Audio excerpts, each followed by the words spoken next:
Hello students, today's question is the given figure is of human female reproductive system. Identify the parts labeled as A, B, C and D and select the correct option.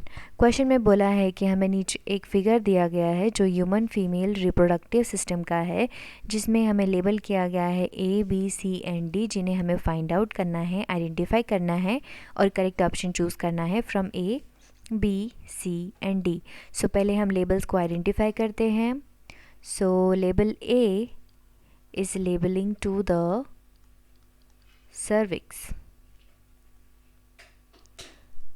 B is labeling to the uterus. C is the fallopian tube and D is the ovary. Label को identify करने के बाद हम इसका function देखते हैं. तो cervix is the opening of uterus which is the female reproductive system. तो यूट्रस की ओपनिंग है सर्विक्स, तो दिस इज़ द यूट्रस और ये है opening. Now uterus, now ovary.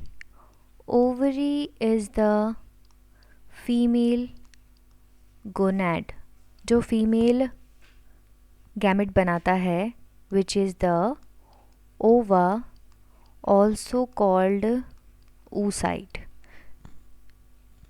Now C is the fallopian tube. ये कनेक्ट करती है ओवरी को यूट्रस से.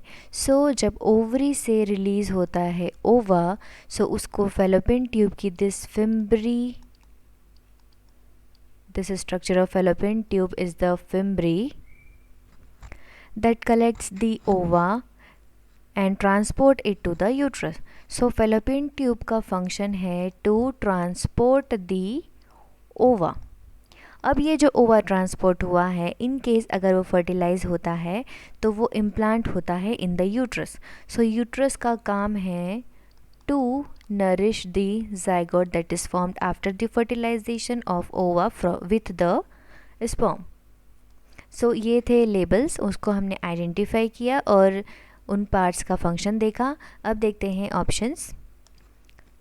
ए जो लेबल है वो होना चाहिए सर्विक्स. अब जिस ऑप्शन में ए लेबल सर्विक्स नहीं है वो रूल आउट हो जाएगा. जैसे कि ए में दिया है ओविडक्ट जो कि गलत है, तो ऑप्शन भी गलत होगा. और सी में यूट्रस दिया है जो गलत है. नाउ बी शुड बी, जो रिमेनिंग ऑप्शन है बी लेबल होना चाहिए यूट्रस. सो बी में, ऑप्शन बी में B label is the uterus and D में it is the uterine cavity. So हम दोनों ही सही मानेंगे बिकॉज लेबलिंग यहाँ पर है, तो ये यूट्रस भी कह सकते हैं और यूट्राइन कैविटी भी. Now see should be fallopian tube. अब सी होना चाहिए ओवरी, तो बी में सी ओवरी है और डी में सी फैलोपियन ट्यूब है. तो फैलोपियन ट्यूब सही है, तो ये ऑप्शन बी गलत हो जाएगा बिकॉज ये जो लेबलिंग है सी इन दी ऑप्शन बी गलत दी हुई है. ना हमारे पास बचा है एक ऑप्शन, तो उसका एक लेबल बचा है डी जो होना चाहिए ओवरी. सो यहाँ ओवरी ही दिया हुआ है. सो ऑप्शन डी हमारे लेबल से परफेक्टली मैच करता है, इसीलिए option D is the correct answer for this question. I hope आपको समझ आया होगा. Thank you.